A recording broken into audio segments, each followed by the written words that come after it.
জয়গুরু। আজ ইষ্ট প্রসঙ্গে এই তথ্যগুলি জেনে নেব। প্রথমেই যারা গ্রহণ করেছিলেন শ্রী শ্রী ঠাকুরকে তারা মাত্রই ছিলেন দুইজন। একথা স্বয়ং শ্রী শ্রী ঠাকুর লিখেছিলেন। সেই ভক্ত পার্শ্বদ দুজন হচ্ছেন অনন্তনাথ রায় ও কিশোরীমোহন দাস।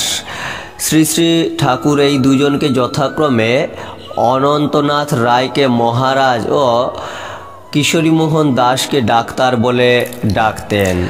কলকাতার বউবাজার স্ট্রিটের ন্যাশনাল মেডিকেল স্কুলের ঠাকুরের সেই মাস্টার মশাইয়ের নাম ছিল ডক্টর শশীভূষণ মিত্র।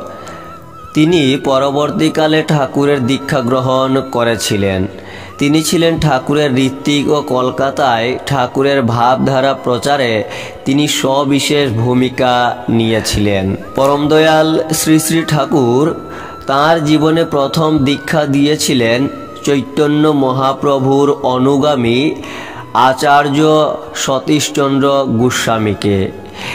এই আচার্য সতীশচন্দ্র গোস্বামী আবার শ্রী শ্রী রামকৃষ্ণ দেবকে ছোটবেলায় দর্শন করেছিলেন। পরবর্তী সময়ে হাজার হাজার মানুষকে তিনি শ্রী শ্রী ঠাকুরের সৎ মন্ত্রে দীক্ষিত করে সৎসঙ্গের ইতিহাসে অমর হয়ে আছেন। অনুকূলাব্দ ক্যালেন্ডারের সূচনাকাল কবে শুরু হয়? ঠাকুর যে বছর পাবনা থেকে দেওঘরে এসেছিলেন 1946 সাল, সে বছর থেকেই অনুকূলাব্দের শুরু। প্রসঙ্গত হজরত মোহাম্মদের মক্কা থেকে মদিনা যাওয়ার সময় থেকে হিজরি ক্যালেন্ডারের যেমন সূচনা হয়েছিল।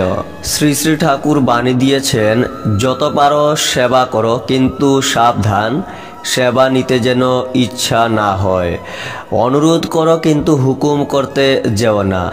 কখনো নিন্দা করো না, কিন্তু অসত্যের প্রশ্রয় দিও না। জয় গুরু।